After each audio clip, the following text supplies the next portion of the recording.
Diotzate eskuak eta oinak. Asko jakina asmatzaile eta berritsua zara guri zorarazteko. Gezurra diozu, ez gara gu zure behar eta ez dizugu lagunduko.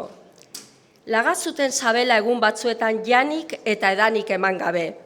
Hil zitzaion barruko berotasuna, lehortu eta ugartu mingaina egarriz. Sabelaren janezaz argaldu eta indargabetu ziren esku eta oinak. Ezagutu zuten horiek nondik zetorkien kalteura. Ematen diote jaten eta edaten sabelari, baina berandu zetorren sendagarria hiltzen sabela eta hil ere ziren esku eta oinak.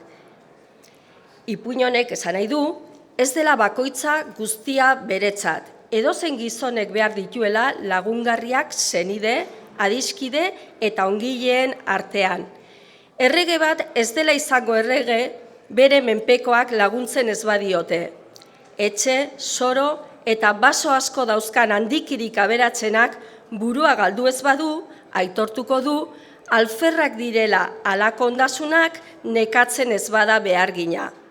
Ez duela ez errenta, ez gari, eta ikatzik ere izango nekazariaren esku behar gabe. Eskuak, oinak eta sabelak elkarri lagundu behar dioten bezala, hala gizon batzuek besteei galduko ez badira. Ezaguera honek ekarriko gaitu elkar maite izatera, beragokoari ez erakustera gogortasunik. Baleukate hau gogoan, nagusi eta etxe jaunak, oniritzi eta maitetasun gehiago ikusiko litzaioke beren zerbitzari eta errenteroen alderantz. Zeintzuen neke eta behar eginez dauden, hainbeste era eta jauntasunean. Horregatik, bat beretzat ez da asko, laguntasuna du beharko.